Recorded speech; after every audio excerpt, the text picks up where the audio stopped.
Beneath the restless waves of the Indian Ocean, where the waters hide more secrets than they reveal, lies a silence older than memory. Sailors whisper of a vanished world, a continent swallowed whole by the sea.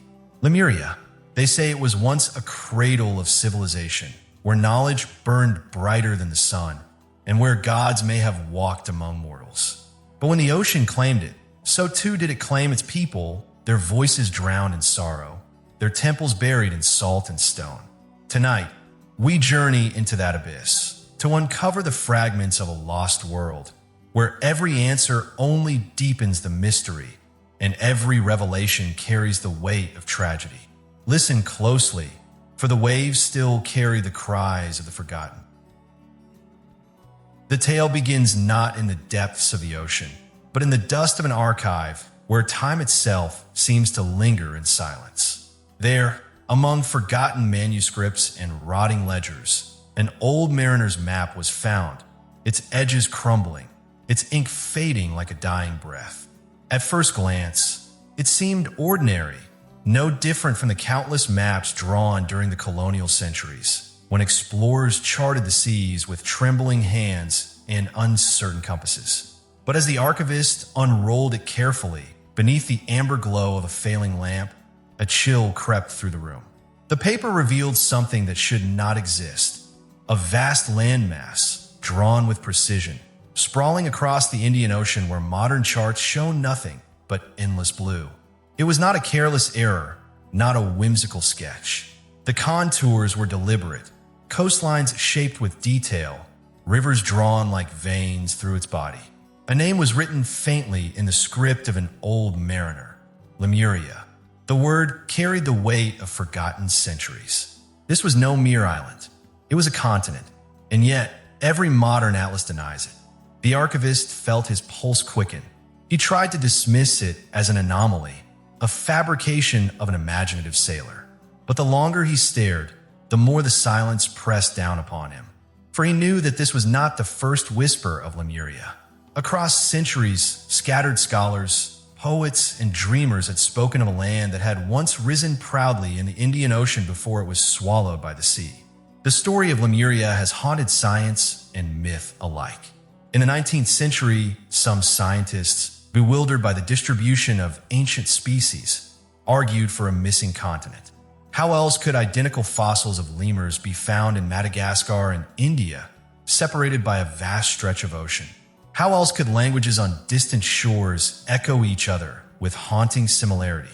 Theories grew of a lost land bridge, a continent that joined nations before vanishing forever. But as geology advanced, science dismissed Lemuria as fantasy. The seafloor, they said, had never held such a place. The continent never existed, and yet the map lay there, its existence a quiet defiance of certainty. The archivist carried the map to the historian who oversaw the archive. The old man, his eyes worn by decades of reading, leaned close to examine it. At first he chuckled, shaking his head at the foolish drawings of forgotten sailors. But then his smile faded. His finger traced the outline slowly, as if his memory was tugged by something buried deep. "I have seen this before," he whispered, voice trembling. "Not this map, but the shape. In an old Tamil manuscript, in the Sangam verses, they spoke of a land that drowned, a kingdom swallowed whole by the sea. And thus, fact and myth entwined. The Tamil epics call it Kumari Kandam, a vast kingdom of poets, philosophers, and warriors stretched wide across the ocean before the waters claimed it. Some say it was the cradle of civilization itself, older than Mesopotamia, older than Egypt. They say it was here that mankind first learned the mysteries of stars, of numbers, of language. If that were true, then every history book was a lie, every timeline a shadow. The map became more than parchment. It became a whisper of rebellion against everything we thought we knew. But whispers have power. They travel from ear to ear, mind to mind, until they become legends too heavy to ignore. And so the discovery spread quietly, from scholar to scholar, until the air itself seemed to grow heavy with the possibility that beneath the Indian Ocean lies not silence, but memory. Yet memory is painful. To imagine Lemuria is to imagine a people who lived, who dreamed, who loved, and who were erased. A civilization so vast and proud, reduced to silence beneath waves. There is sorrow in every retelling, as if speaking the name Lemuria is to mourn for a humanity we never knew. The thought becomes unbearable. What if the ocean is not only water, but a graveyard of worlds? Legends say the people of Lemuria knew of their fate before it came.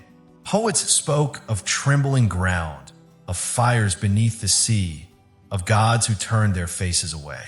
Families gathered on high cliffs, watching the waters rise, clutching children as the waves devoured their homes. Mothers sang lullabies not to put their children to sleep, but to soothe them into silence as the waters reached their necks. Imagine for a moment the weight of that loss. Entire generations erased in a single night of rage and sorrow. And then imagine their voices still trapped in the water, echoing whenever storms howl across the Indian Ocean. The archivist who found the map could not sleep.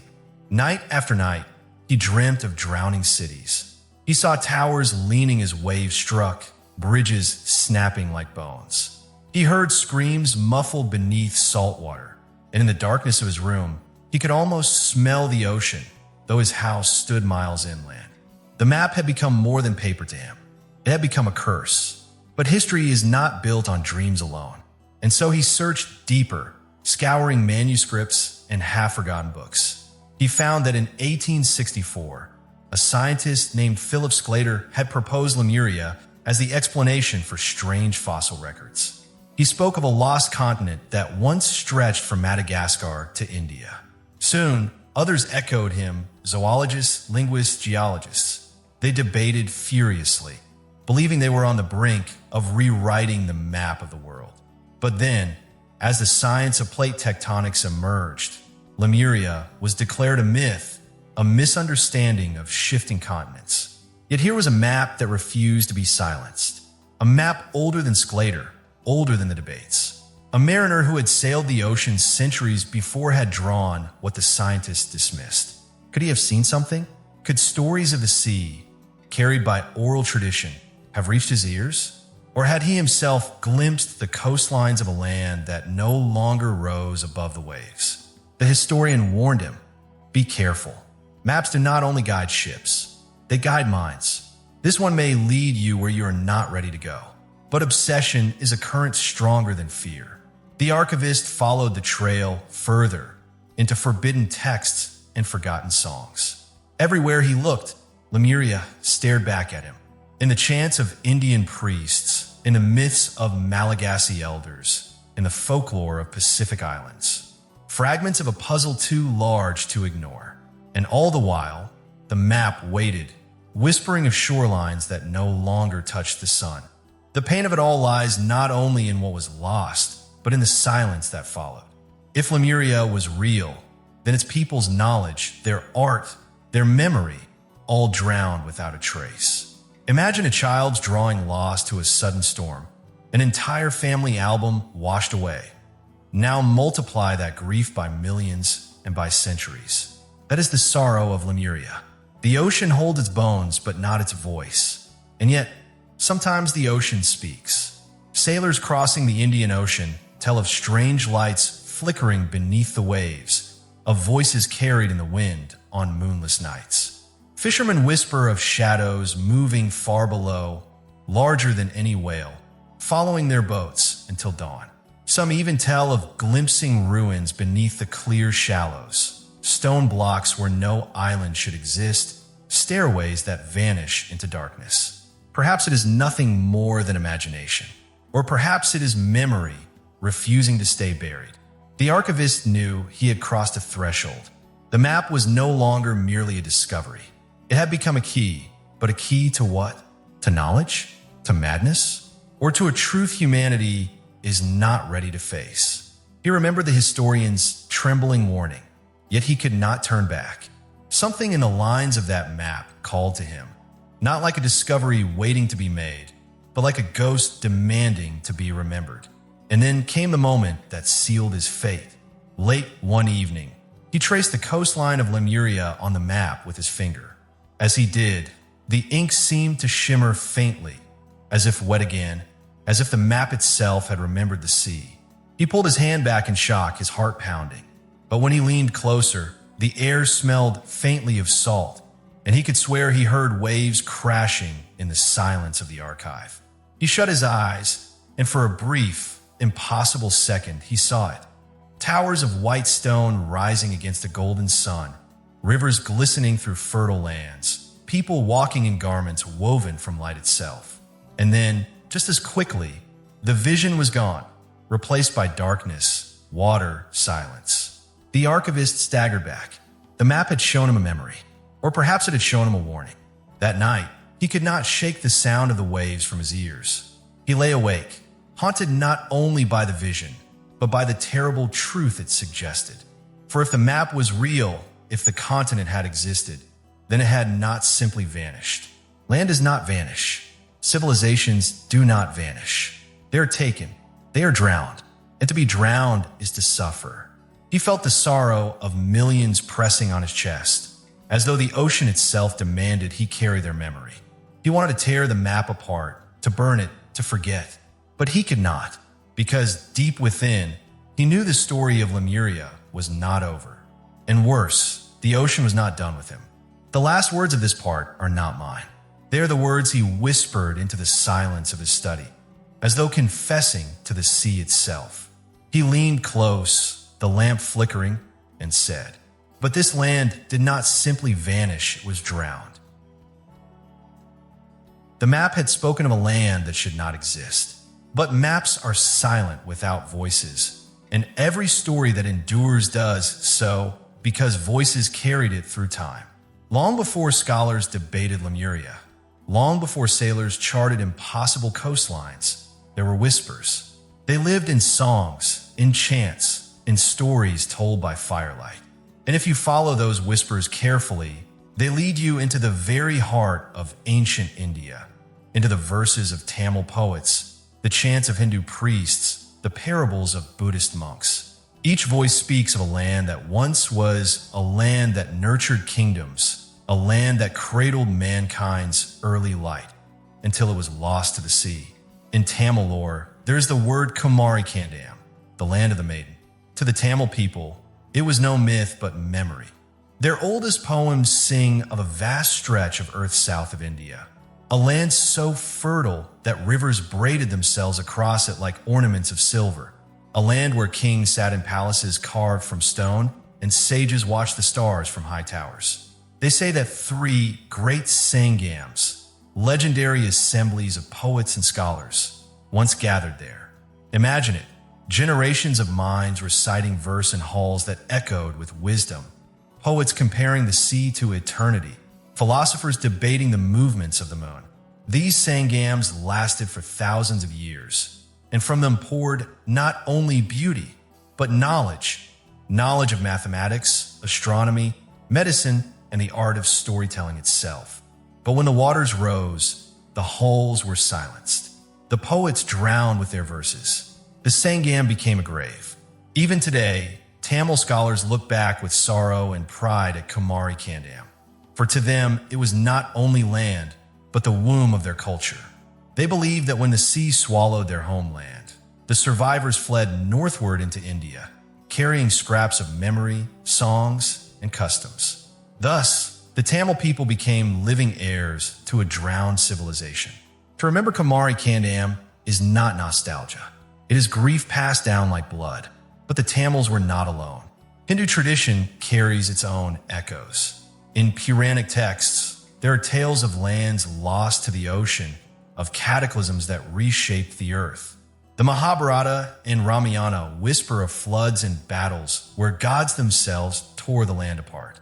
Some interpretations suggest that ancient sages, rishis, came from a land beyond the southern seas, where knowledge of the stars and the Vedas first blossomed. They were said to be beings of immense wisdom, carrying within them secrets not of men, but of the universe. If they truly came from Lemuria, then Lemuria was not only a cradle of civilization, but perhaps the first temple of mankind. Buddhist lore, too, carries threads of this sunken memory.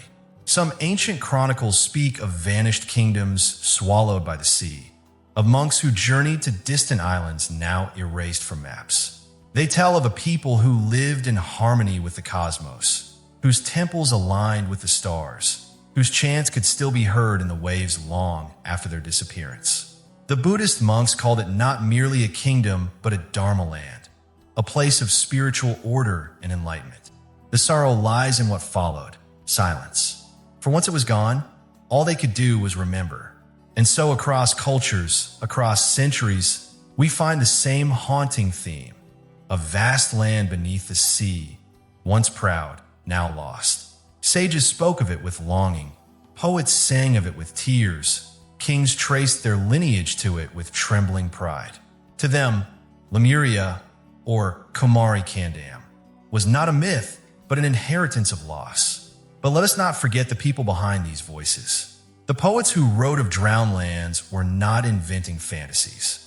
They wrote because their ancestors told them. They wrote because grief demanded it. Picture, if you will, a poet sitting by firelight thousands of years ago, listening to his grandmother speak of a kingdom beneath the waves. She tells him of temples that once rose into the sky, of palaces that glittered beneath the sun. But her voice cracks as she remembers how her people fled, how their brothers and sisters vanished into the sea. And so the boy grows, carrying not only words but sorrow. And when he becomes a poet, he sets that sorrow into verse. That verse then survives for centuries, whispering even now into our ears. What makes these whispers painful is their persistence. If Lemuria were a mere legend, it might have faded, but it did not. It appears again and again in distant places, among people who never met, never traded, never shared a tongue. Madagascar's oral tales speak of ancestors who came from lands beyond the sea. Polynesian myths speak of islands that vanished beneath the waves. Even in Africa, fragments exist of a land that once stretched eastward before the ocean devoured it. It is as if humanity itself remembers Lemuria, even when history denies it. There are characters within these stories who stand like shadows behind the veil of time. One is Agastya, a revered sage in Hindu tradition, said to have traveled across the southern seas, carrying knowledge with him. Some believe he came from the drowned land, tasked with preserving its wisdom. Another is the poet Kapilar, whose verses in Tamil Sangam literature mourn lost lands and describe coastlines erased by the sea. His poetry drips with sorrow, as though he carried the grief of a civilization within his chest. And there are kings too, Tamil rulers who trace their bloodlines to Lemuria, insisting their power came not from conquest, but from survival. To claim descent from the drowned land was to claim not just royalty, but tragedy. The Buddhists speak of an emperor who ruled a shining kingdom far to the south, a man so just and enlightened that even the waves bowed before him. But when his people grew arrogant, when they forgot humility, the ocean rose as judgment. The emperor is said to have stood on a cliff as the waters rose, chanting prayers until his voice was silenced by the roar of the sea. His spirit, the monks say, still wanders beneath the waves, guiding lost sailors towards safety. A king who drowned but would not abandon his people. Every one of these stories carries a sense of longing, a wound that never healed. The ancients did not speak of Lemuria as fantasy. They spoke of it as if it were family. And that is the mystery that pierces us even now. Myths are often colored by imagination, but grief is never invented. Where there is grief, there is memory. The oldest oral traditions carry a rhythm, a sadness like waves. Mothers sang songs to children about lands that no longer existed. Priests recited verses about temples they would never see. The words themselves were monuments, built not of stone, but of sorrow. And when we listen, even now, across centuries, we can hear in their voices the same trembling truth. Something was lost, something vast, something real. But here lies the heart of the mystery. The oldest texts do not merely speak of a land that vanished. They do not limit themselves to mourning. No, they ask why. They hint at forces greater than storms, greater than earthquakes, greater than the sea itself. Some say the gods turned their backs, angered by arrogance. Others say the people themselves called forth destruction by misusing powers they did not understand. Still others whisper of celestial alignments, stars falling into the sea, cosmic battles that shook the earth. Imagine a poet writing of this thousands of years ago. His words are not only lament, but warning. His verses speak not only of loss, but of cause. A cause so heavy that it must be hidden in allegory. A cause so dangerous that even memory trembles to speak it plainly. And here we stand, centuries later, reading those verses and hearing the same chilling question. What could erase a continent? The Tamil poets called their drowned land the land of the maiden, but the maiden is never named. She is a symbol of innocence lost, of purity betrayed. Hindu sages speak of rishis fleeing a burning land, carrying wisdom across the waters. Buddhist monks chant of a dharma land destroyed by pride. Together, these stories converge into a single whisper. Lemuria did not merely vanish. It was judged.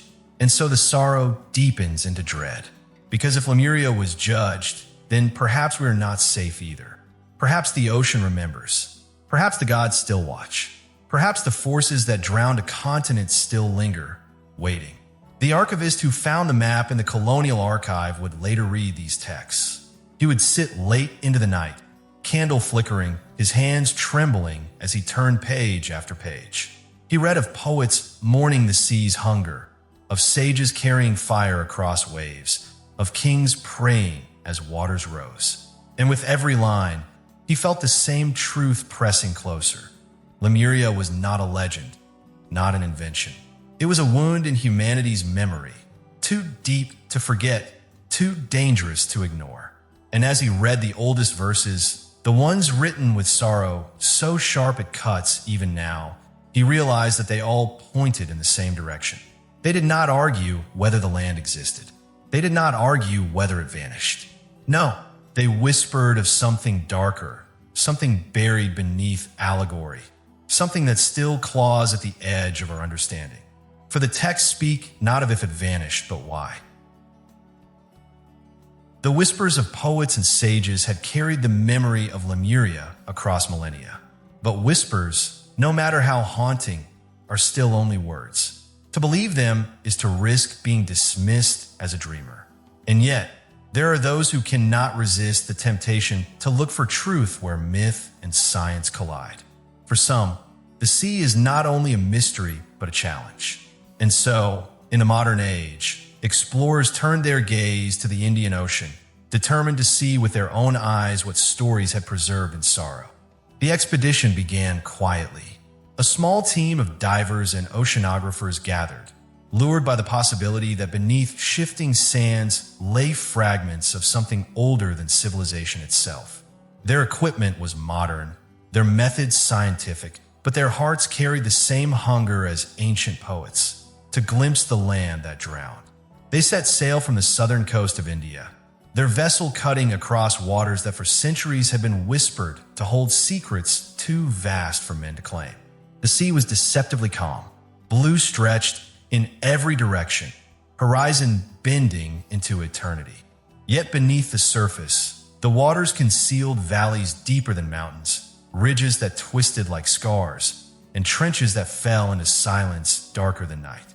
It was here, in these sunken abysses, that they believed the bones of Lemuria lay waiting. Days of scanning the ocean floor yielded only the familiar patterns of geology. Ridges, rocks, and shifting sandbanks that seemed to move like ghosts whenever the current stirred. But then, one afternoon, the sonar drew lines no one expected. Straight lines, intersecting at perfect angles. Nature is many things, but it rarely builds straight roads beneath the sea. The ship grew hushed as the outlines appeared. A grid, faint but undeniable, buried beneath layers of sand.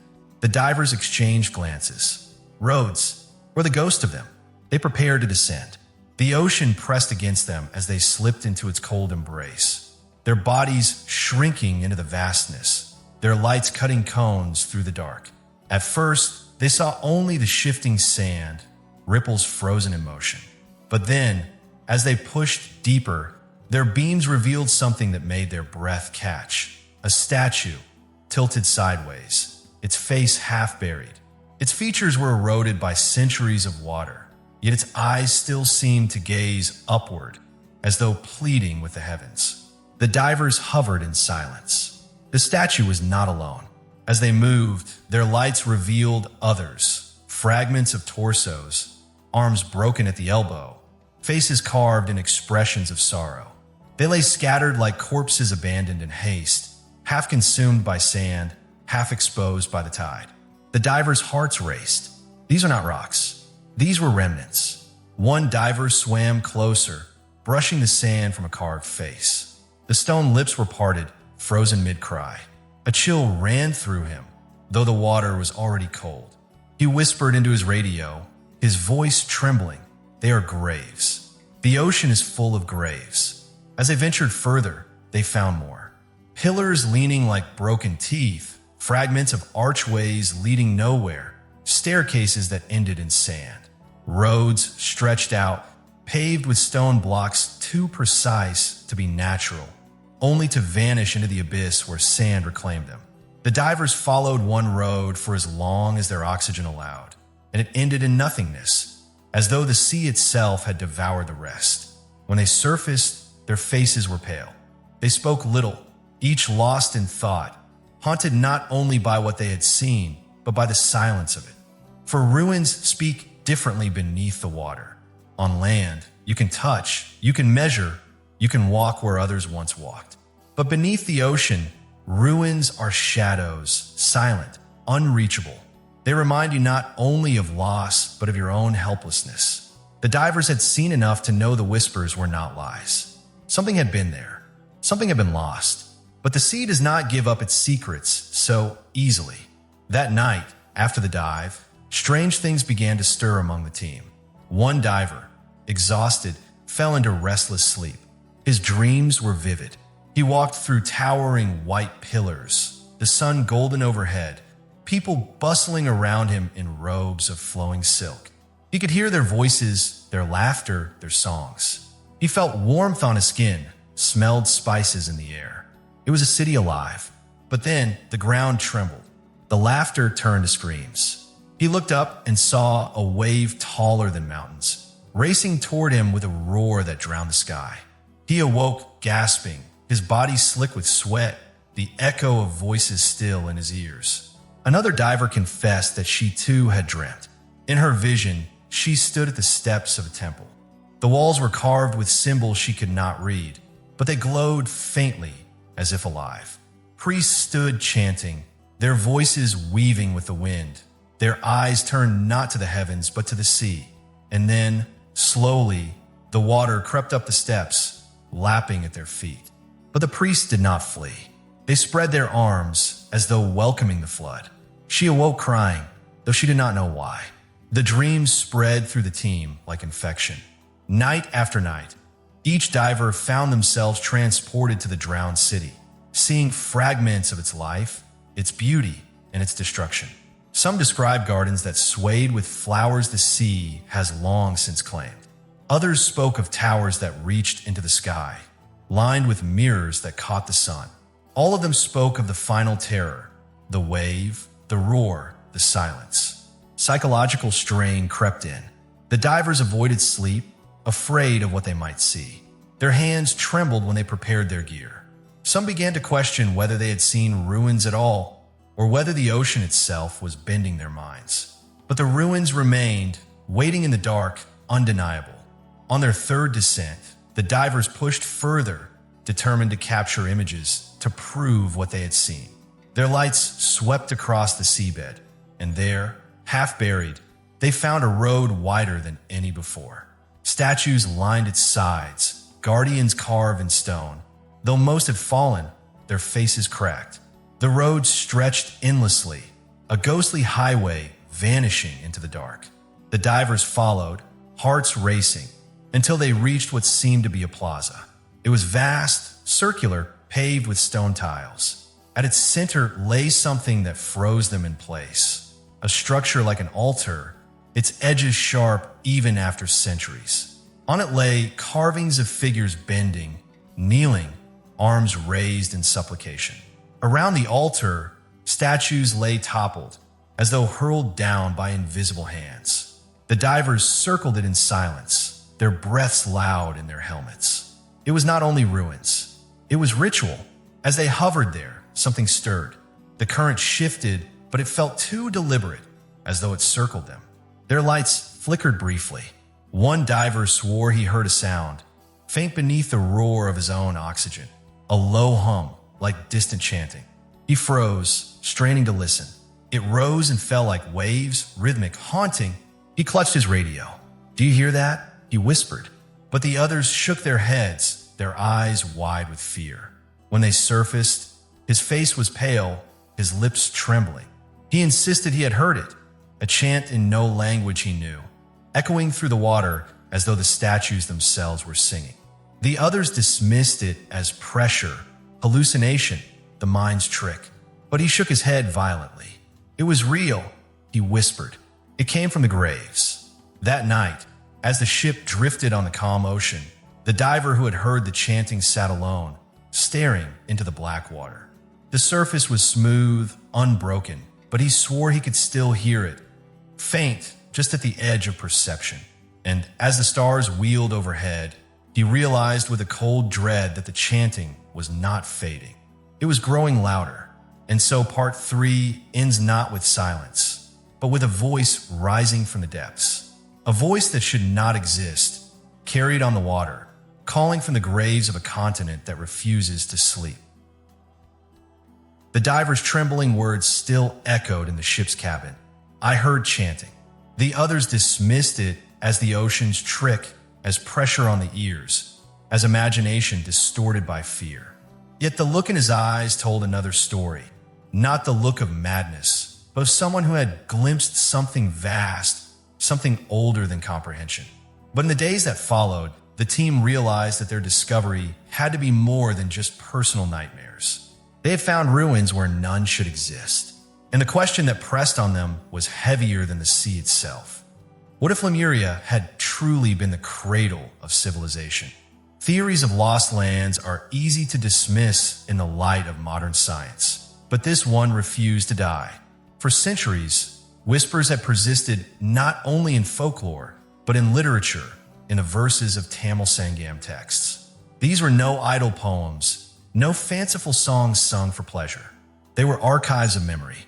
They told of 3 ancient Sangams, or assemblies of poets and scholars, stretching back tens of thousands of years.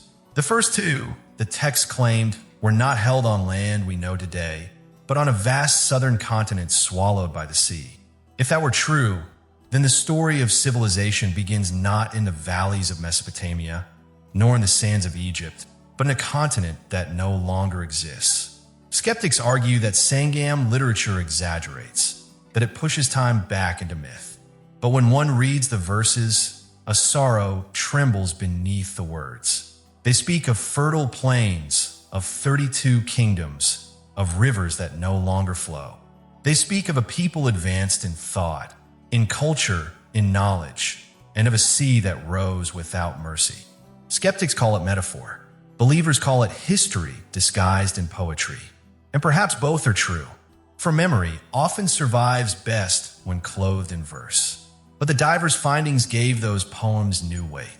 If ruins lay beneath the Indian Ocean, if statues tilted sideways beneath shifting sandbanks could still be seen, then the Sangam texts were not only metaphors. They were testimonies. Science has long wrestled with the problem of human migration.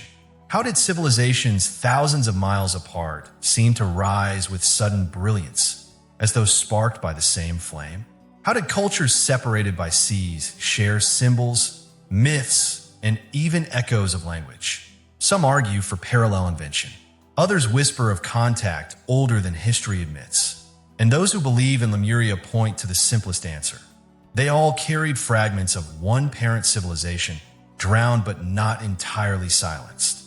Among the Tamil traditions, it is said that Lemuria, or Kumari Kandam, gave birth to the Dravidian peoples, who spread outward when their homeland was lost.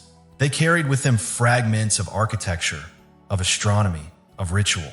When they reached India, they built temples that aligned with stars, temples whose blueprints seemed older than the soil they stood upon.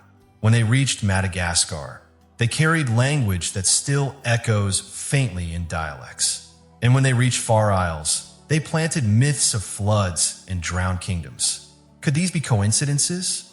Or are they shadows of Lemuria's survivors? The team debated fiercely.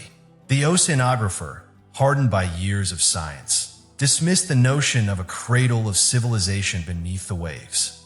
Continents do not disappear, he said. The plates of the earth move, but they do not erase a landmass of that size. Yet the historian among them argued otherwise, pointing to stories that outlived dynasties, to verses that spoke with too much detail to be fantasy. Why do civilizations that never knew each other speak of floods? He asked. Why do their myths bleed the same sorrow? Silence answered him. For silence is often heavier than argument, but even science carries its mysteries. Traces of human presence exist in places where they should not. In caves in southern India, ancient inscriptions bear witness to knowledge that should not have existed so early. In fragments of architecture, precision lies beyond explanation, as though they were echoes of something older, carried forward like seeds. The idea grew. What if Lemuria was not only a land of poets, but of scientists, of architects, of minds who touched the edges of understanding long before we believed possible? And here the story turns from history to something stranger. Because in those same Tamil texts, beyond the sorrow, lie hints of wonders. They speak of towers crowned with mirrors that caught the sun and spread light across cities.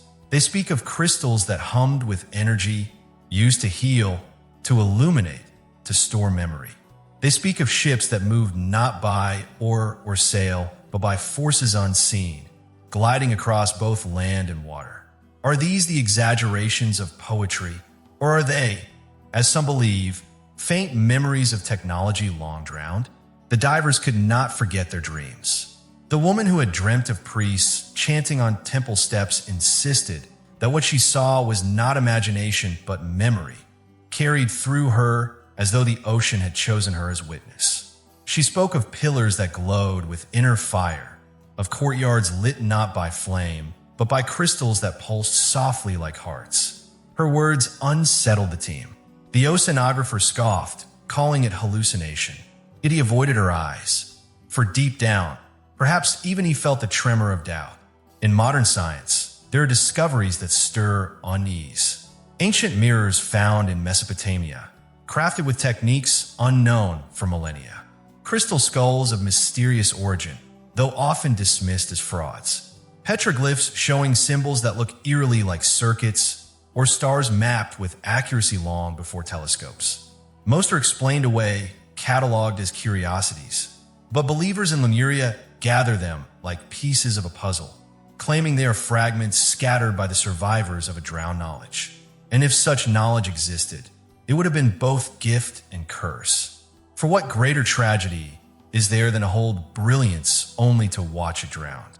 Imagine the poets of the Sangam halls, their verses carried by the hum of energy crystals, their knowledge shining in towers of sun mirrors, all swallowed in a single night of waves. Imagine children who grew beneath light, not of flame, but of crystal, watching in terror as that light sputtered and vanished beneath salt water. To remember such a loss is to carry sorrow that no age can erase. The team's debates grew heated. Some insisted that what they had found was proof of an ancient advanced culture. Others warned that they were letting myth cloud their judgment. Ruins can be coincidence, the skeptic repeated. Dreams are not evidence. Yet in the silence that followed, all of them remembered the chanting. The one sound that none of their instruments had recorded, but which one diver swore he heard. And in that sound, belief lingered like a shadow. Days later, the sea offered them something more tangible. While scanning a sandbank, they detected a shape too regular to be natural. They prepared another dive, hearts pounding with anticipation and dread. Beneath the shifting floor, their lights caught the edge of something vast, a slab of stone, flat and deliberate, larger than any they had yet seen. Carefully, they brushed away sand. Symbols emerged, etched into the surface, glowing faintly under their beams. The lines twisted and curved in patterns no one recognized, repeating with rhythm, yet defying language. They were not Tamil. They were not Sanskrit. They were not any script cataloged by history. The divers hovered in awe.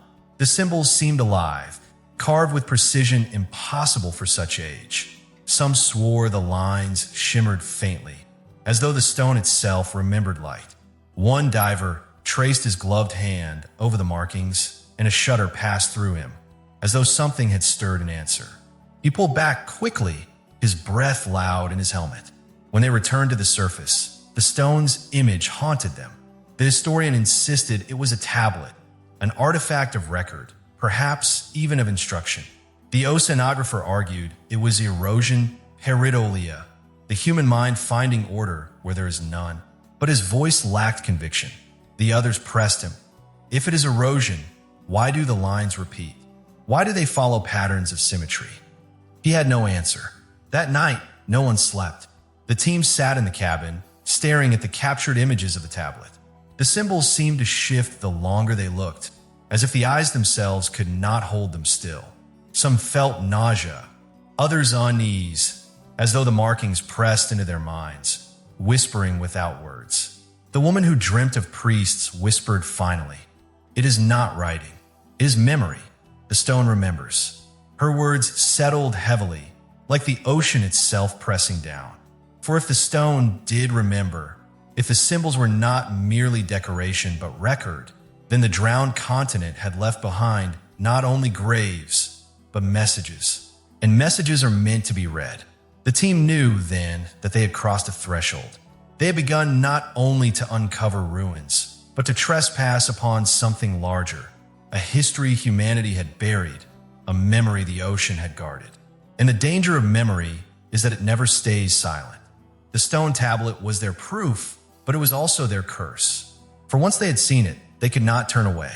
And so part 4 ends with the image burned into their minds. A slab of stone beneath the Indian Ocean, covered in symbols that should not exist. The stone tablet haunted them, its strange symbols refusing to release their grip on the imagination. Yet even as the divers debated whether it was memory or madness carved into stone, the wider ocean told its own stories. For centuries, sailors had whispered of certain patches of water in the Indian Ocean where no wind blew, where the sea lay calm as glass, and where ships that drifted into those stillnesses sometimes never drifted out again. The sailors called them cursed waters. To cartographers, they were nothing more than anomalies, places where currents slowed or winds failed. But the men who had stood on deck, staring down into water so calm it became a mirror, knew there was more.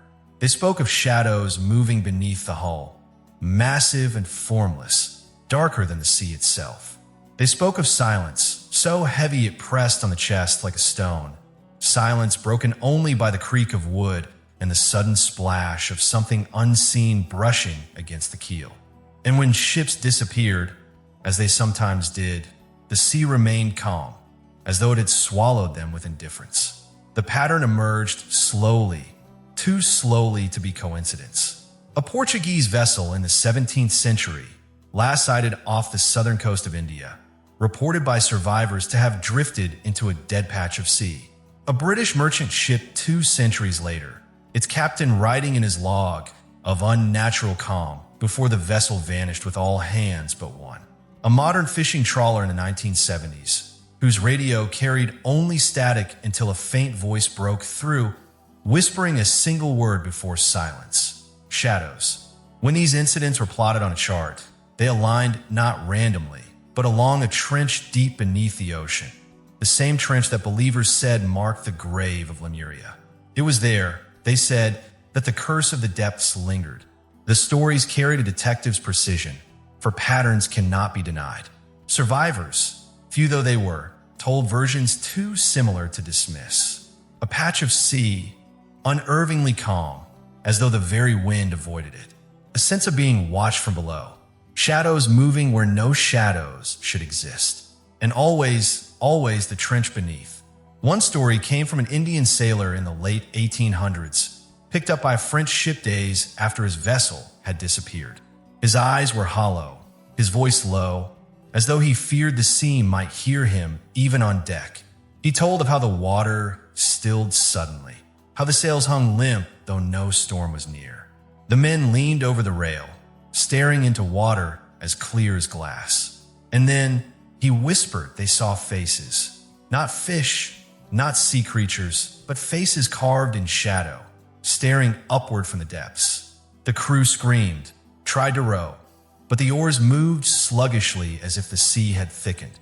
He alone had been cast adrift in a small boat. When asked how he survived, he only shook his head and muttered, "They let me go to tell the tale." Another came from World War II. A British destroyer on patrol passed near the trench.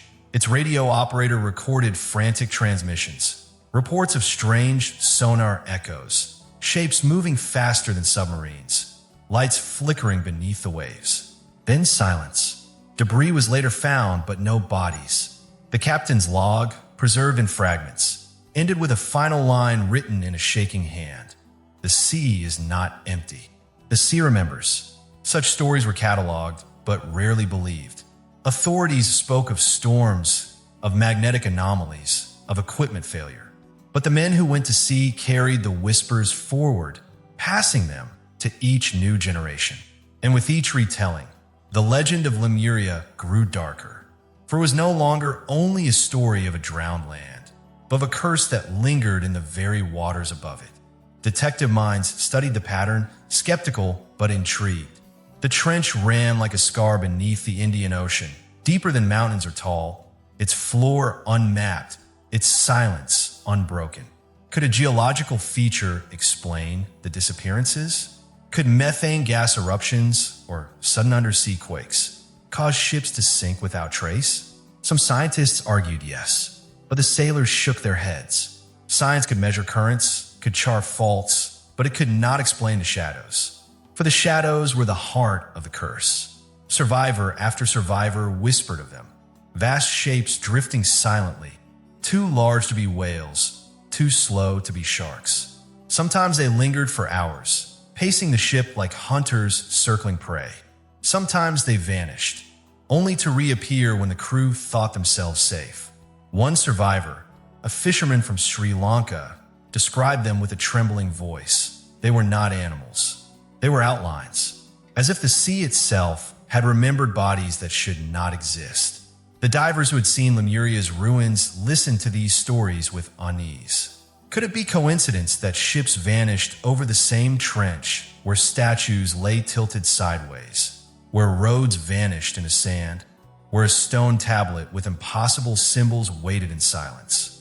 Or was the curse of the depths not merely myth but memory awakened? A defense of a city that refused to die quietly? The team argued late into the night. The oceanographer demanded evidence, demanded data, dismissing the shadows as tricks of light, as imagination fueled by fear. But even he grew silent when the historian laid the sailors' accounts side by side. The patterns were undeniable. The calm seas, the silence, the shadows, always above the trench, always where Lemuria was said to sleep. And then, as if to confirm the curse, a storm pushed debris toward the coast. Among the wreckage was a small chest, waterlogged but intact. Inside lay a journal, its pages blurred by salt but still legible. It belonged to a sailor on a merchant ship lost 5 decades earlier. His words began with routine notes, the state of the sails, the calm of the sea. Then his handwriting shifted, grew hurried, jagged. The water has gone still, too still. We drift and yet do not move. The men whisper shadows. At night, I hear something against the hull, like fingers dragging along wood. The sea is too quiet. I cannot sleep. My dreams are full of faces. They rise, not of flesh, but of shadow, watching. I fear we are not alone. The final entry was shorter, the ink smeared as though written with trembling hands. It ended with words that chilled even the skeptics. They rose from the floor of the sea. The journal's last words. They rose from the floor of the sea, lingered like a curse in the minds of the crew. Skeptics dismissed them as the terrified scrawls of a doomed man, yet none could shake the unease. If there was even a grain of truth in those words, then something more than ruins lay beneath the Indian Ocean. Something alive in memory, if not in flesh. Something that waited. And so, the decision was made. They would descend deeper than before, not with divers limited by breath, but with machines built to withstand the ocean's crushing embrace. It was time for the first descent into the trench itself. The submarine was small, a research vessel designed for deep-sea exploration, its hull reinforced to endure pressure that could flatten steel like paper. Inside, the crew of 5 squeezed into its narrow chamber, surrounded by flickering monitors and the hum of machinery. Their faces betrayed no words, but their silence was heavy. They knew they were about to enter waters that had swallowed ships, waters where compasses faltered, where shadows moved with intention. The ocean outside was calm, deceptively so, as if mocking their courage. With a hiss, the submarine released from the ship and began its slow descent. Water closed around it, darkening from turquoise to black. The only light came from the lamps fixed to the vessel's frame, beams cutting through a darkness that felt infinite. The sea pressed tighter with every meter, the weight of 1,000 worlds bearing down. The sonar beeped steadily, its rhythm like a heartbeat, echoing through the cramped cabin. At first, the descent was ordinary. Schools of fish scattered at the approach, their silver bodies flashing briefly before vanishing. Strange creatures drifted past, translucent jellyfish glowing faintly like lanterns, their tendrils trailing like silk. But as they dropped further, deeper than sunlight could reach, the water grew still. Too still. The sonar began to misalign, lines bending where they should be straight, echoes bouncing from places that should have been empty. The navigator frowned, tapping his instruments. "It's not the machine," he whispered. "It's the sea." Compasses spun without reason, needles trembling like frightened animals. The submarine drifted sideways, though the thrusters remained steady, as if unseen hands nudged it off course. Geography itself seemed to bend, ridges where no ridges should be, valleys appearing only to vanish when mapped. It was as though the ocean floor shifted like a living thing, rearranging itself to confuse intruders. Then the lamps caught something impossible. Ahead, rising from the seabed, stretched a bridge. Not a natural arch of stone, but a structure, symmetrical, deliberate, intact despite centuries beneath the waves. Its surface was paved with blocks so large no man could have moved them, yet fitted so perfectly not even a sliver of water passed between. The bridge extended into the darkness, its far end hidden beyond the reach of light. The submarine drew closer. Awe silenced every skeptic. This was no trick of geology. It was a road built for giants, preserved in the silence of the abyss. The historian pressed his face against the glass, eyes wide. Sangam verses, he whispered. They spoke of bridges that stretched to the horizon, carrying kings to their temples. This is no myth. This is memory. They followed the bridge, the submarine gliding cautiously above its surface. Statues lined the edges, massive figures carved in poses of guardianship. Though most lay toppled, their faces broken, their arms severed. But some remained standing, defiant against the sea. Their features were weathered yet still fierce, eyes cast outward, as if watching intruders even now. One statue, half buried in sand, gripped a weapon unlike any known on Earth, its form twisted yet purposeful, as though it belonged to both war and ritual. The submarine drifted past a doorway carved into the side of a cliff. Its arch was flawless, its lines sharp despite the centuries. Beyond it stretched only blackness, a passage leading into the earth itself. The crew stared at it in silence. It was not erosion. It was an entrance. To what? None dare guess. The pilot turned the vessel's lights toward it, but the darkness seemed to swallow the beams, as though refusing to be illuminated. Reluctantly, they moved on. More ruins emerged, towers leaning sideways, their windows staring like blind eyes. Courtyards paved in perfect circles, as though once hosting rituals now drowned. Staircases leading upward only to end in nothing, broken by collapse. Each structure whispered of purpose, of civilization, of a people who had built not randomly, but with vision. And yet now, all of it lay silent, claimed by the sea. The deeper they went, the stranger it became.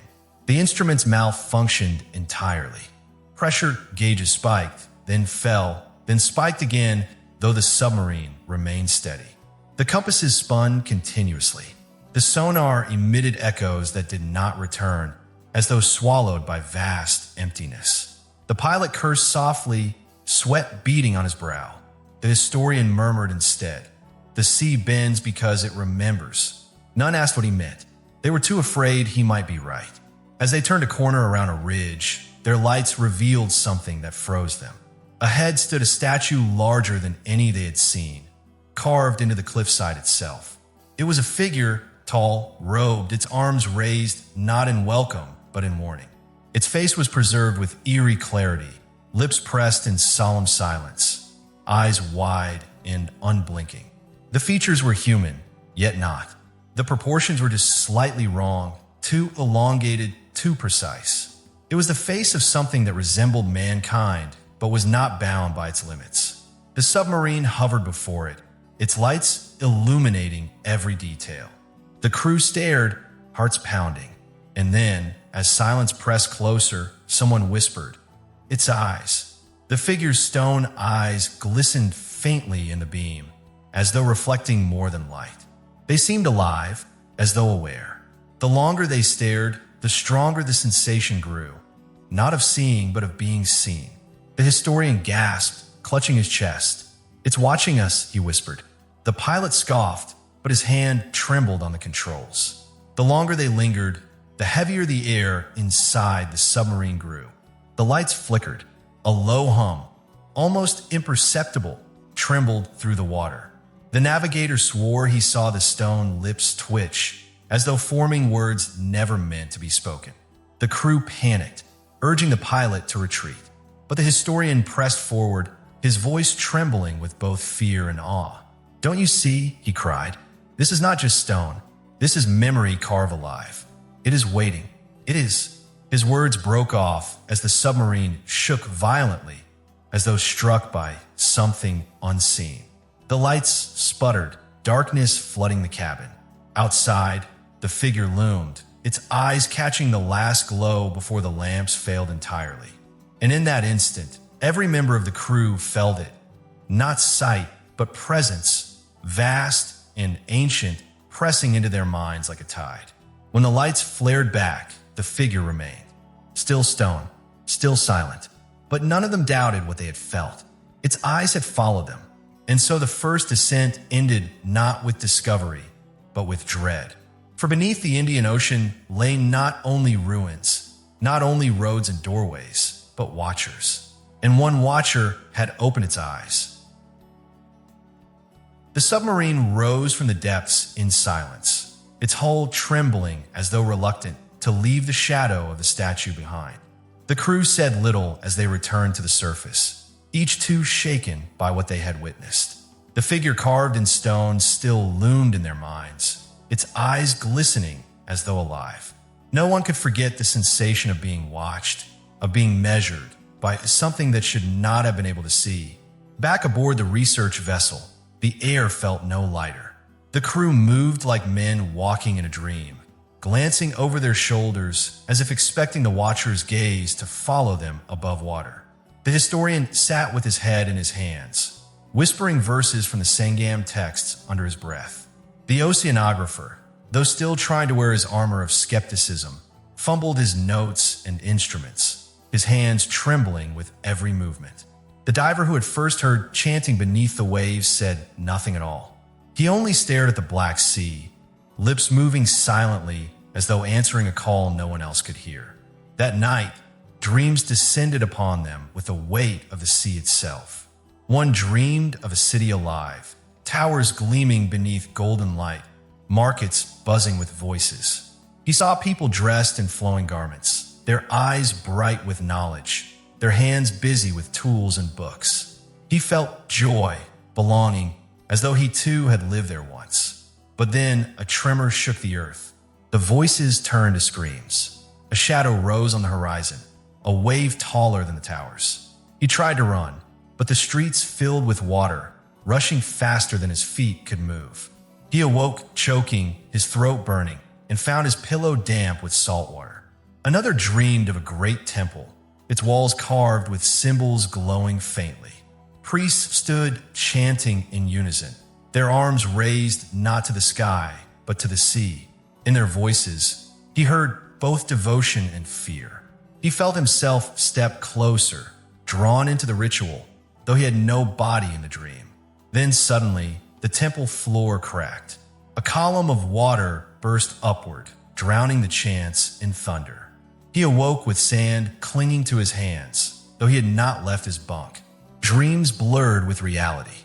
The line between waking and sleeping thinned until none of them could say with certainty where they stood. Some woke gasping with salt in their lungs. Others coughed up grains of sand.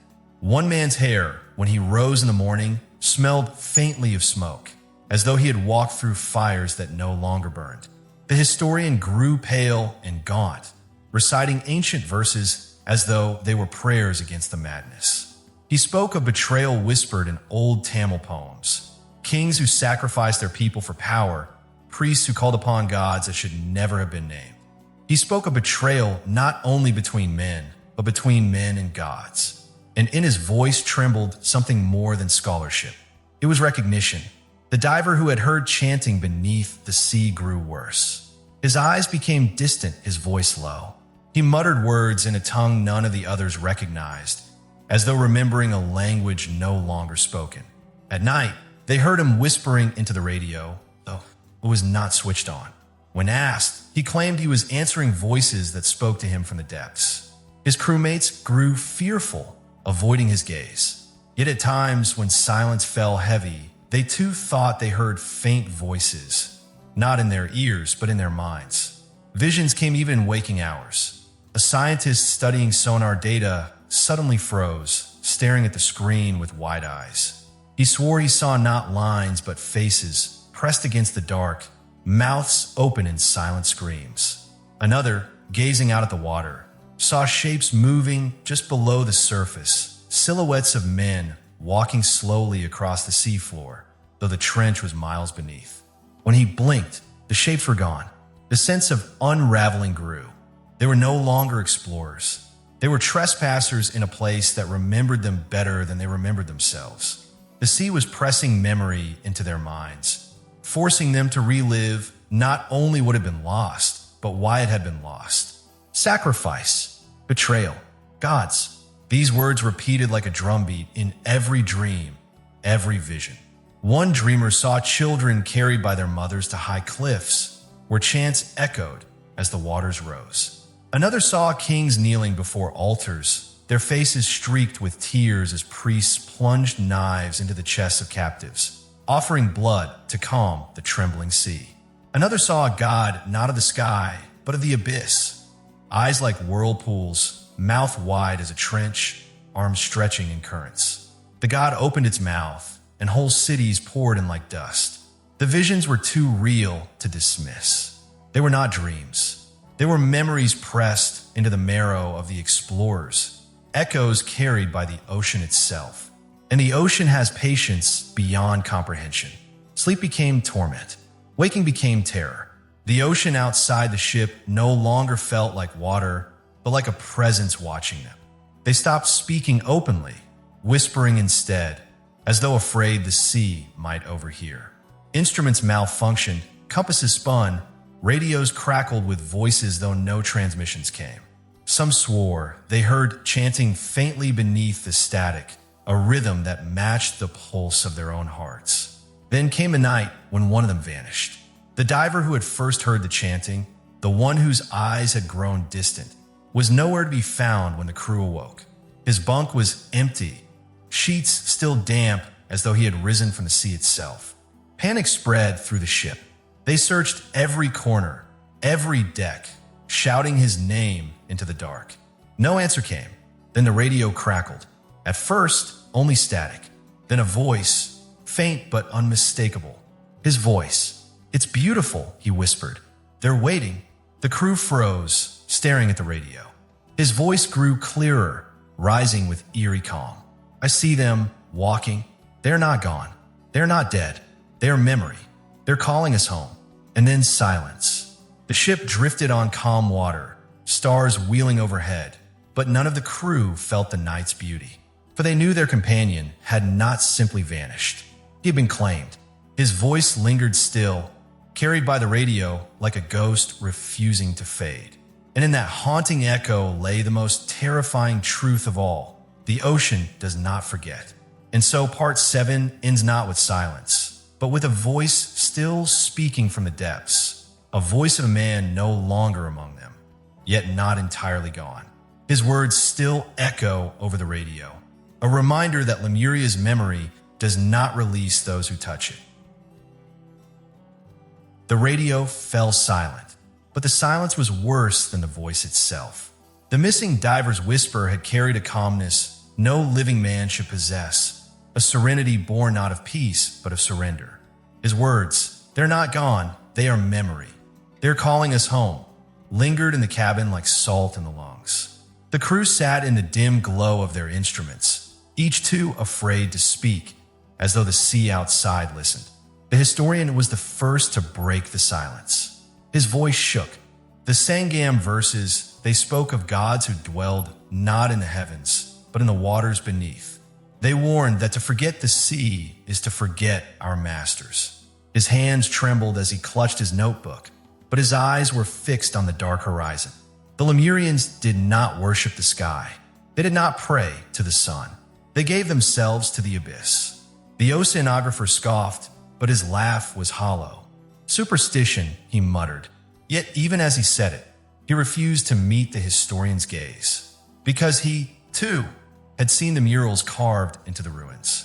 He, too, had felt the watcher's stone eyes follow him in the dark. And though he denied the words, he could not deny the dread. The decision was made not out of courage, but out of necessity. They had to return to the ruins. If they were to understand the curse, the voices, the disappearances, they needed answers buried in stone. And so, with heavy hearts and shaking hands, they prepared the submarine once more, sealing themselves into its steel womb. The descent was slower this time, more cautious. The lights pierced the black water, and soon the bridge appeared again, stretching into shadow, guarded by broken statues. The crew felt their throats tighten as they passed the stone figure that had watched them before. Its eyes gleamed faintly in the lamps, but this time no presence pressed into their minds. Still, none could look at it for long. They followed the bridge deeper until they reached walls carved into the cliffs themselves. Doorways opened into caverns, their entrances framed by pillars. The pilot guided the submarine closer, beams of light sweeping across the walls, and there they saw them. Murals. Endless murals carved in stone, preserved as though time itself feared to touch them. The carvings were crude, yet deliberate, their lines deep, their figures unmistakable. At first they showed men, tall, robed, eyes uplifted, standing before the sea. Then the figures changed, their heads bowed, their arms outstretched, their bodies kneeling not toward the sky but toward the waves. And then came the gods, not gods of light, not gods of sky. These were beings shaped by the abyss itself. Their eyes were carved as spirals, whirlpools forever pulling inward. Their mouths gaped wide, not like human mouths, but like trenches in the ocean floor, devouring everything that entered. Their arms stretched long and curling, like currents wrapping around stone. Some bore crowns shaped like waves frozen in motion. Others loomed as shadows, their features distorted into forms the eye could not fully accept. The historian pressed his face against the glass, voice trembling. They worshipped the deep, not as metaphor, not as poetry, as gods. The murals grew darker. They showed priests standing on cliffs, cutting their palms, letting blood drip into the waves. They showed crowds gathered on shores, arms raised as storms broke overhead. They showed kings kneeling before towering figures with whirlpool eyes, their crowns placed not on their heads, but cast into the sea. And finally, they showed sacrifice, bodies lowered into water, bound yet serene, their faces carved not with terror, but with devotion. The crew recoiled, horror twisting in their stomachs, but they could not look away. The murals told the truth no verse had dared to speak plainly. Lemuria had not fallen to chance. It had given itself to something vast, something hungry, and perhaps, in its devotion, it had awakened powers that no land could contain. As the submarine drifted along the walls, the lights caught a section of carving fresher than the rest, as though the stone had been cut not millennia ago, but yesterday. The figures of men were clearer, their faces sharper, and in their eyes, the crew swore they saw reflections of themselves. The navigator's voice cracked. "Do you feel that?" The submarine trembled faintly, a vibration more felt than heard. The water pressed heavier against them, not with the steady weight of depth, but with a pulse, a rhythm. The ruins themselves seemed to breathe. Shadows deepened in the carvings. The whirlpool eyes in the stone seemed to spin. The mouths carved as trenches seemed to open wider, as though the ocean itself was inhaling. The historian whispered, "They're alive." The pilot snapped at him, anger born of fear. Stone doesn't live. Yet even as he shouted, he could not deny the truth pressing on him. The walls pulsed faintly, the carvings shifting when no one moved. A hum vibrated through the water, low and unbroken, a sound not heard by ears but felt in bone. The murals told not only of worship, but of covenant. Sacrifice had not been punishment. It had been offering. Lemuria had belonged not to men, but to gods beneath the waves. And if those gods had once received sacrifice, what would they demand now that their silence had been disturbed? The oceanographer muttered, "This is madness." But his hands shook as he clutched the controls, guiding the submarine past the walls. Ahead lay a vast courtyard, its floor paved with stone tiles cracked but intact. At its center rose a pillar carved in spirals, its peak crowned with a crystal that glimmered faintly even in darkness. The crew stared in awe. No light touched it, yet it pulsed faintly like the beat of a heart. As they drew closer, the hum deepened. The crystal brightened, not with sudden brilliance, but with slow awakening. Shadows stretched across the courtyard, bending though no current moved. The crew's breaths grew ragged. The historian's hands shook violently, his notebook slipping from his grasp. He whispered, "The gods are not gone." The submarine shook violently. Dust rose from the ruins, clouds of silt swirling like smoke.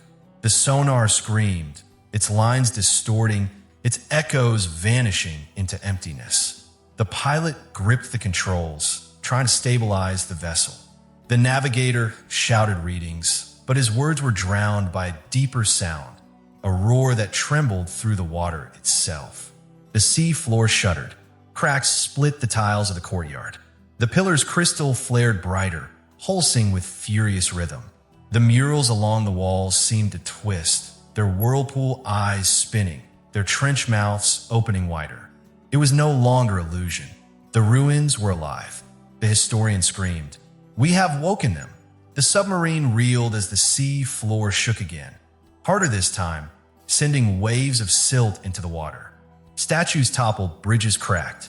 The crystal atop the pillar glowed so brightly the crew shielded their eyes. Yet still they saw it, a light not of fire, not of electricity, but of abyss itself, the kind of light one sees only when drowning. And in that moment, as the ruins groaned and the sea convulsed, they understood the truth carved into the murals. Lemuria had not simply worshipped gods beneath the waves. It had fed them. It had lived and died by their will. And now, after centuries of silence, something vast and ancient was stirring once more. The submarine shuddered under the pressure, alarms blaring, lights flickering.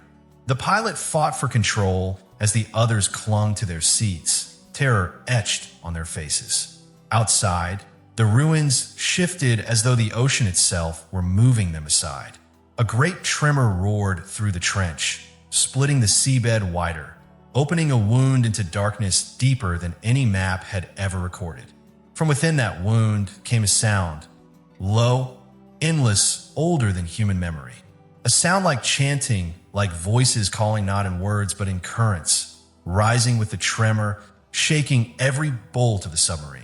And then silence. The crew gasped for breath, staring into the black chasm that yawned before them. None spoke, for none dared. And then the historian whispered the only words that fit. Something has awakened. The tremor had shaken the submarine as if the ocean itself had reached out and grasped it. The crystal pulsed with a light that no eye should witness. The murals seemed to writhe, and the seabed cracked open like a wound. When the trembling ceased, the crew sat in silence, drenched in sweat despite the cold. Their breaths came shallow, as though they feared the very act of exhaling would awaken the abyss further. But silence can be crueler than sound. It presses against the mind, forcing thoughts into dark corners. And in that silence, paranoia began to seep in. The historian clutched his notebook, muttering that they had disturbed what should never be touched. His eyes darted constantly toward the others, as though expecting betrayal at any moment. The oceanographer sneered at him, though his voice trembled. "You want this to be myth. You're letting fear make it real." Yet even he jumped at every groan of the hull, every flicker of the lights. The navigator's hands shook on the controls. "We should go back," he said, voice hoarse. "This is not exploration. This is trespassing." But the pilot refused, his face pale yet resolute. "We finish what we came for. We prove what lies here, or we never leave at all." It was then that suspicion turned inward. The crew began to watch each other as much as they watched the sea. Whispers filled the cramped chamber, accusations of sabotage, of madness, of hearing voices when none had spoken. The air thickened with mistrust, and then the first scream came. The historian shrieked, pointing toward the window. The others turned and froze. Drifting slowly past the glass was a body, pale, bloated, hair trailing like seaweed, its limbs swaying in the current. But it was no ordinary corpse. Around its neck hung a chain of beaten gold, the links carved with symbols like those on the tablet. Bracelets adorned its wrists, etched with spirals and waves. The jewelry was not of this age. It was Lemurian. The corpse's eyes were open, staring through the glass at the crew.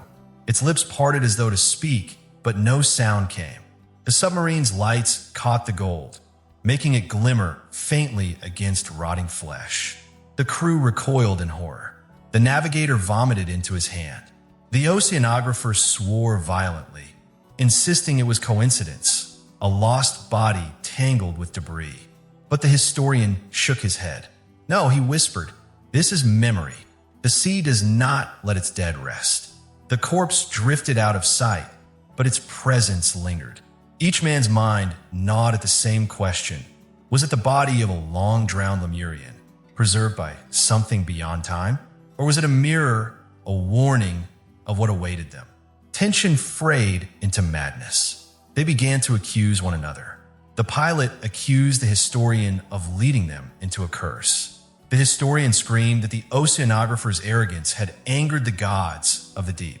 The navigator broke down in tears, swearing he felt sand in his throat, as though he had already drowned. In the tight steel chamber, fear bred violence. Shouts turned to shoves, shoves to blows. Blood stained the cabin floor, a thin trickle mingling with sweat. They fought not as explorers, but as animals, each convinced the other was the cause of their damnation. But when the fighting ceased, when their gasps filled the silence once more, they realized the ocean had grown darker. Not just from depth, from presence. The lights seemed weaker, their beams devoured by something vast and invisible pressing around them. And in that suffocating blackness, the line between human fear and ancient curse blurred. The navigator, shaking, swore he saw faces in the darkness outside. Not the corpse, but dozens, hundreds, all watching. The pilot saw none, yet when he turned, he found his hands covered in fine grains of sand, though no such sand could exist within the sealed submarine. The historian whispered prayers, his voice breaking, insisting he smelled incense, the same scent he had read about in rituals described in ancient Tamil verses. The oceanographer began to laugh, the sound sharp, hysterical. "We're already theirs," he cried. "Don't you see? The curse isn't out there. It's in us." And perhaps he was right, for when they tried to regain control, they found the instruments faltering. The compass spun without pause. The sonar displayed echoes not of ruins, but of movement, slow, deliberate, circling them. The lights flickered again, and in one brief flash, the crew swore they saw it. A shadow brushing past, larger than the submarine itself, gliding with purpose. The pilot gripped the controls desperately. "We're leaving. Now." But the sea had its own plans. The submarine shuddered violently, as though something had struck it from below. Panels rattled, alarms blared. The navigator screamed that the depth gauge was failing, though they had not moved. The historian clutched his chest, eyes rolling back, whispering words none could understand. The oceanographer pounded on the radio, but only static answered. And then, from the static, a voice emerged. Not the missing divers. Another, older, a chorus of tones rising and falling like waves, yet forming no language any of them knew. The voice filled the cabin, vibrating in their bones. The navigator clamped his hands over his ears, weeping. The pilot shouted for silence, though the voice did not come from them. The historian sobbed, the gods are speaking." The lights went out. For a moment, the submarine floated in utter blackness, surrounded by crushing silence. No one breathed. No one dared. And then the emergency lights flickered on, dim red, bathing their faces in the color of blood. The historian screamed again, pointing at the window. The corpse had returned, but it was not alone. Dozens of bodies drifted outside, suspended in the current. Some were dressed in tattered garments of silk, others in rags of rope, others still in nothing but bone. But each bore jewelry, crowns, bracelets, anklets, etched with Lemurian spirals. Their mouths hung open, as if mid-chant. Their eyes, though clouded with death, gleamed faintly in the red light. The navigator fainted. The pilot froze, his knuckles white on the controls. The historian pressed his hands to the glass, whispering in awe and terror. "They're not gone, they are here." And then the bodies moved, slowly, together, their hands lifted in unison, pressing against the glass of the submarine as though trying to enter. The crew recoiled, screams choking their throats. The hull groaned, metal straining under pressure not of water, but of will. The corpses drifted back, vanishing into the dark as suddenly as they had come. The crew collapsed into silence, trembling, gasping for air. And then the final blow came. The systems shut down. One by one, lights flickered out, instruments died, engines ceased. The submarine floated powerless in the abyss. Only one screen remained, its glow faint but sharp in the dark. Words appeared, letter by letter, as though typed by unseen hands. "Return." The crew stared, paralyzed, as the word pulsed on the screen. Not once, not twice, but endlessly. "Return, return, return." And so part 9 ends in darkness, with the submarine powerless, the ocean alive, and only one word burning into their minds. Return. The sea lay heavy with silence, as though the ocean itself remembered. Waves broke against the ship's hull with an almost mournful rhythm, and above, the sky had taken on a leaden shade, as though clouds were gathering not from weather, but from memory. The crew stood together, breath caught in their throats, waiting for what the ancient manuscript had to reveal. None dared to speak, for the parchment in the captain's hands carried words that had been hidden for thousands of years, sealed away as though the very earth wished to keep them silent. The revelation came slowly, line after trembling line, ink faded but legible. It told of Lemuria, not as a paradise that fell victim to chance, not as a land drowned by some natural whim of the tides, but as a civilization that destroyed itself. Not a victim of accident, but of hubris. The words bled into them like poison. The Lemurians had been brilliant beyond measure, architects of knowledge that even now seemed impossible. They had mapped the stars with a precision modern tools could barely rival, bent sound into weapons and healing alike, and shaped stone so vast and delicate it seemed to defy the laws of weight.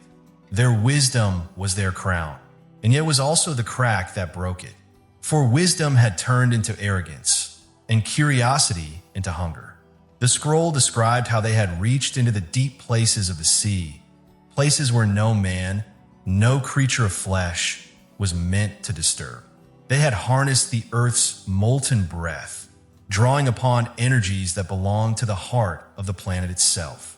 They had sought to command storms, to still the rage of hurricanes, to summon rain where none fell. And for a time, they succeeded. For a time, they became like gods. But the sea does not suffer intruders lightly, and the sky does not forgive theft. Forces too vast for mortal shaping stirred awake, and in the silence of their triumph, the Lemurians heard the first groan of their own destruction. The manuscript spoke of tremors beneath the ground, fissures splitting the temples they had built, waves that rose higher each season. The Lemurians, proud and unrepentant, refused to see these as warnings. They strengthened their machines, widened their reach, and dug ever deeper into powers that had slept for eons. And then the wrath came. The sky blackened, not with rain, but with fire, strange lights, searing bolts that cracked the heavens open. The seas boiled and lifted themselves into walls taller than mountains, sweeping away entire provinces in a single night. The manuscript spoke of a scream across the earth, not of voices, but of the world itself, a sound so terrible that those who heard it fell dead in terror.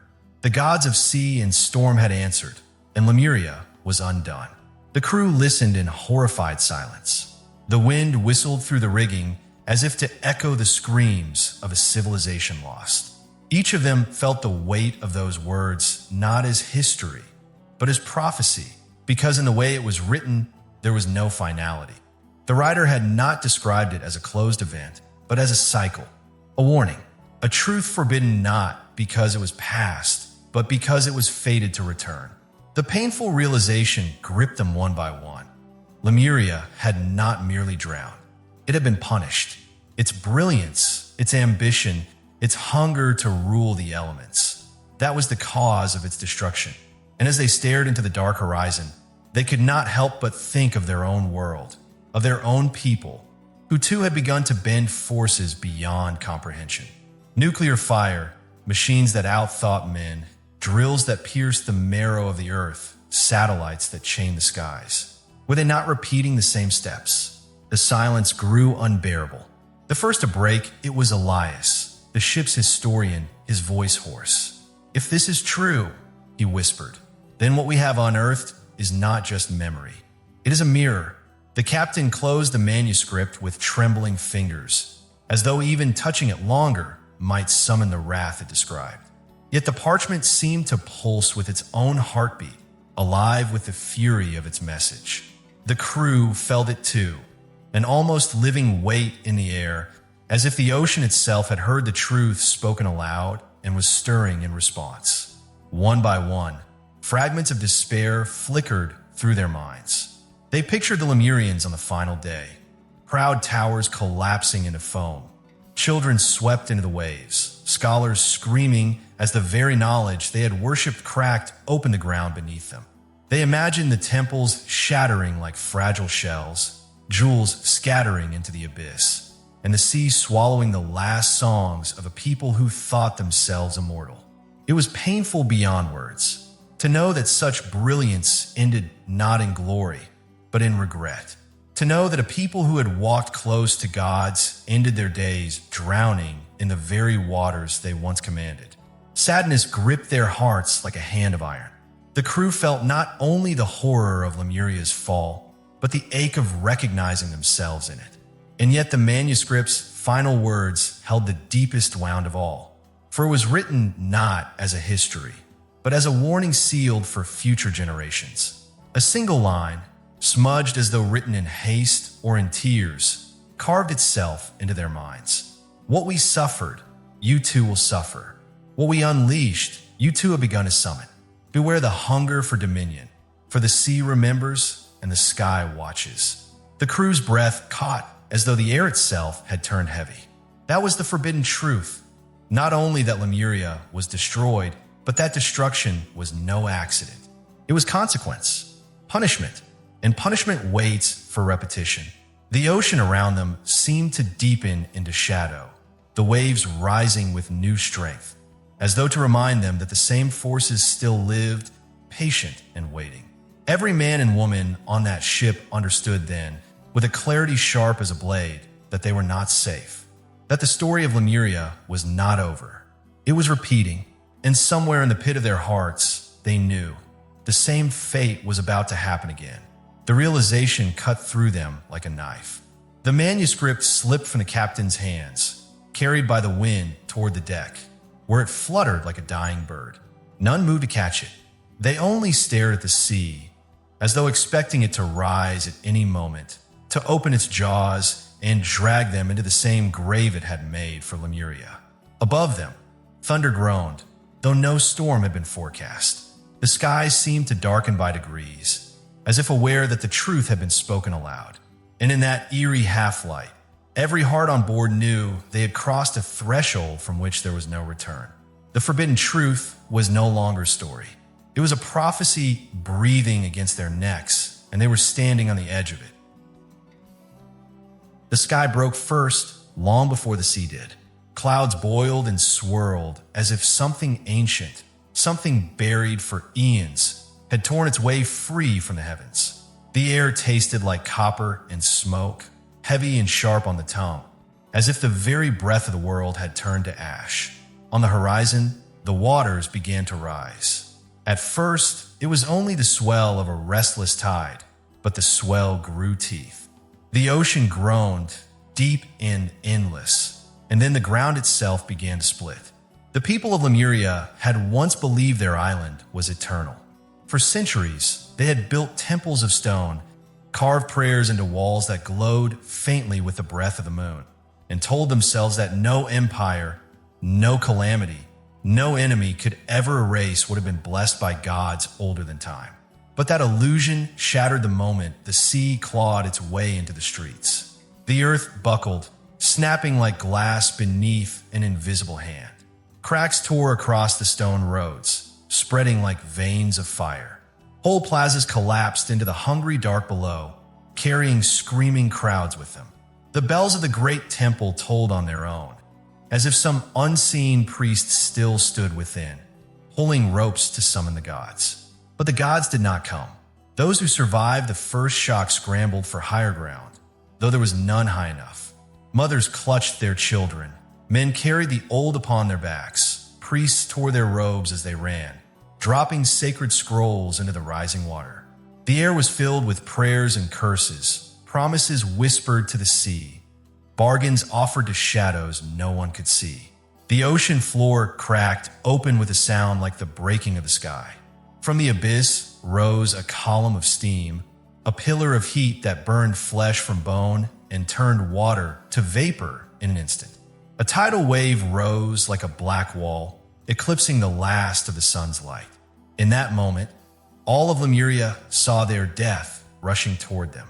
And yet, there was something else. The waters churned as if alive, as if the ocean itself had grown hands to drag them into its depths. Shapes moved beneath the waves, giant, luminous, shifting forms that glimmered like living constellations. Some swore they saw serpents, larger than ships, coiling upward to greet the storm. Others claimed the faces of ancestors appeared in the foam, mouths open in eternal screams. The priests cried out, "The ocean remembers! The ocean remembers!" But no one listened long enough to pray. Streets dissolved into rivers. Statues toppled and vanished beneath the surge. The scent of salt and blood filled the air. People clawed their way up the steps of temples. only for the temples to tilt and crumble into the sea. Children screamed for mothers who had already vanished. Lovers reached for each other through the flood and were swept apart, arms breaking in the final grasp. No one escapes the ocean's memory. The phrase echoed through the air, carried not by any one voice but by the city itself. Some claimed it came from the stones of Lemuria, as if the walls, towers, and bridges whispered their own eulogy. Others believed it was the ocean speaking directly, a voice older than language, reminding them of the debt mortals always owed to the deep. Still, the survivors ran. They clambered onto rooftops, climbed the half-collapsed cliffs, lashed broken planks into makeshift rafts. Every breath became a struggle, every heartbeat a battle. The water was merciless, dragging at their legs, pulling them back with a force beyond strength or reason. Those who slipped beneath for even a moment often did not return. When they did, their eyes were wide, their mouths filled with seawater, their voices gone. The palace of Lemuria stood like a broken crown above the city, its golden domes trembling under the assault of the storm. From its balconies, the last rulers of Lemuria watched as their kingdom drowned. The empress, robed in sapphire and gold, refused to flee, even as her guards begged her. She pressed her hand against the railing and whispered, "If the ocean has come to claim us, let it take me first." Her words were swallowed by the roar of the wave. One by one, the towers fell. Whole districts crumbled into the sea. The harbor shattered, ships splintering against each other as if some great hand had smashed them like toys. The sacred fires that had burned for centuries in the Temple of Light hissed and went out in a single gust of steam. Lemuria was dying, and with it, every memory carved into its stone, every song sung in its halls, every dream its people had dared to dream. Yet in the chaos, there were whispers, rumors of something seen beyond the destruction. Survivors, clinging to driftwood or the remains of their homes, spoke of a glow beneath the waves. A city of light, vast and radiant, shimmered in the deep. Some said it was Lemuria's reflection, shining brighter than ever before it was swallowed whole. Others believed it was the true Lemuria, hidden all along beneath the surface, waiting for this moment to reveal itself. But no one had time to question. The waters surged again, higher, darker, louder. The cries of the living blurred with the screams of the dying. The ocean swallowed names and faces alike, erasing them as if they had never been. Time itself seemed to fracture, each second stretching into an eternity of fear and pain. And through it all, one voice endured. It came from somewhere amidst the ruin, a survivor clinging to a broken beam, his body half submerged, his voice ragged and gasping. The storm tore at his words, but still they carried, threading through the chaos like a fragile line of hope. "I see it. I see the city of light." His tone wavered between awe and despair. "It shines beneath the waters brighter than the sun. Towers of crystal, streets of fire. Voices calling, calling us home." The sea rose again, silencing hundreds at once. But his voice cut through, fragile and unyielding. "They are waiting. They have always been waiting, a city that does not drown, a city that does not die." His breaths grew shallow, his words slower. "The ocean's memory, it keeps everything, it keeps us." A wave broke over him, and for a moment, all was silent. The storm raged, the earth cracked, the ocean roared, but the human voice was gone. Then, just before the silence consumed all, the faintest gasp returned. "The city it breathes." The words were swallowed, drowned before they could finish. The ocean roared, the towers fell, and the last fragments of Lemuria were dragged into the abyss. And then, darkness. But not final darkness. Not yet. For beneath the silence, the ocean glowed faintly, as if the city of light had taken its first breath. The sea keeps its secrets longer than stone or sand. Empires fall, kingdoms rot, mountains crumble, but the ocean swallows and remembers. For centuries, sailors whispered of a land lost beneath the Indian Ocean, a continent of towers and gardens, a place older than Egypt and Sumer, more ancient than the memory of mankind itself. They called it Lemuria, and now, as the tale closes, only one survivor remains to speak, or rather, to remain silent, for words can no longer capture what the depths revealed. He was not the bravest, nor the strongest of the explorers who sailed in pursuit of the vanished land. He was simply the last one breathing.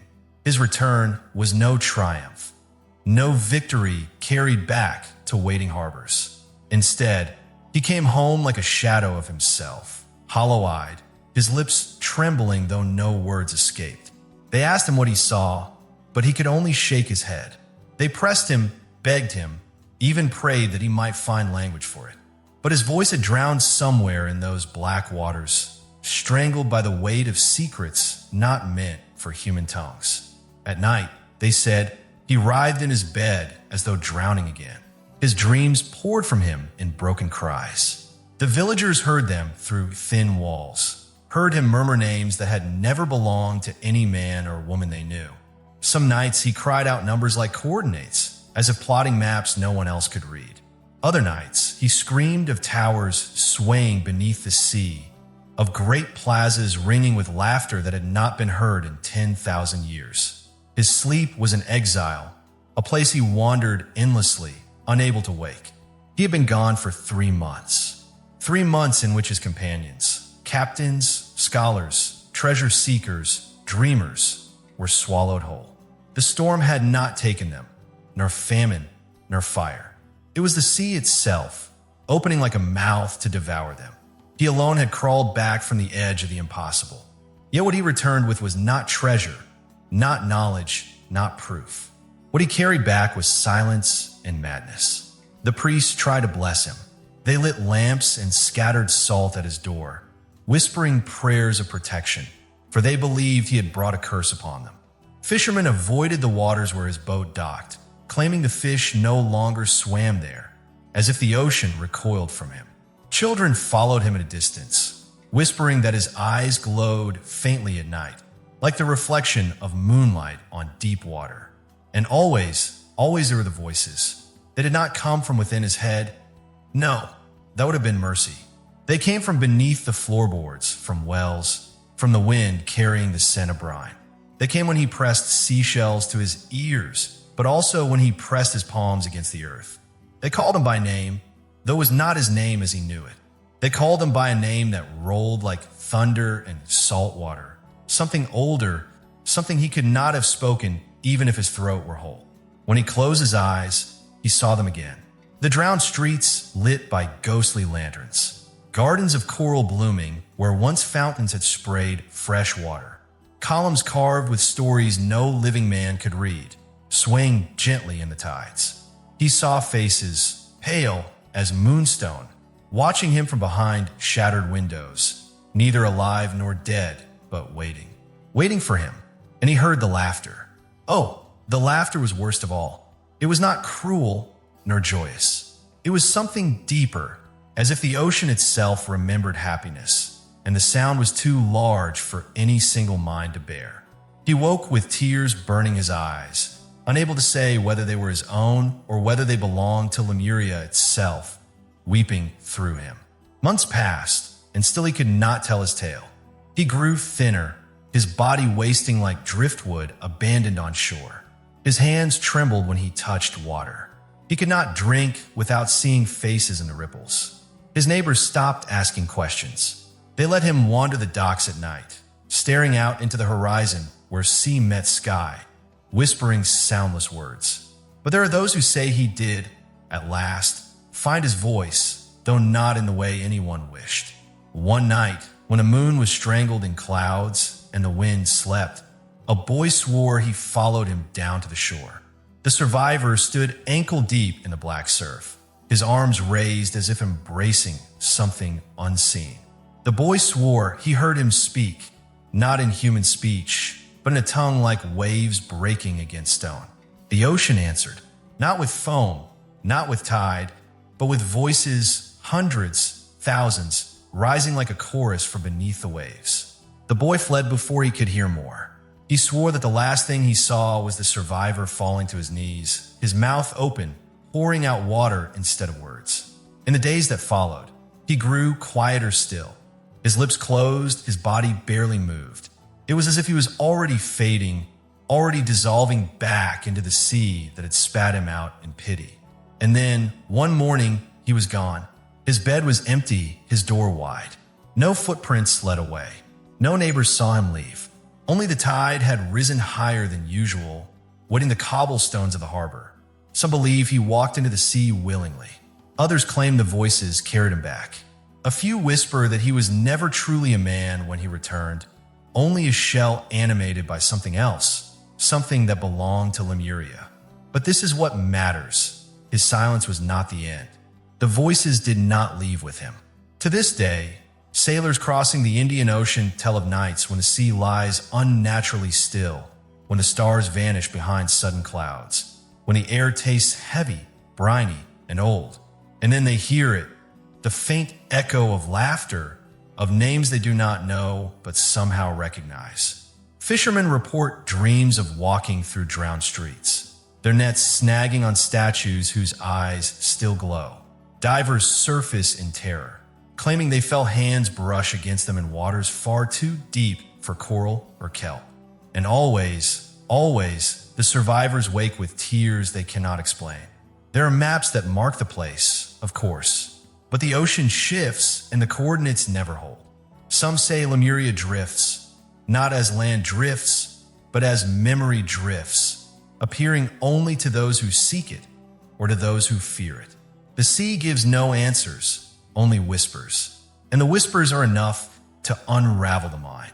The lone survivor's story, though he never told it, lingers in every port tavern, in every sailor's prayer before setting out.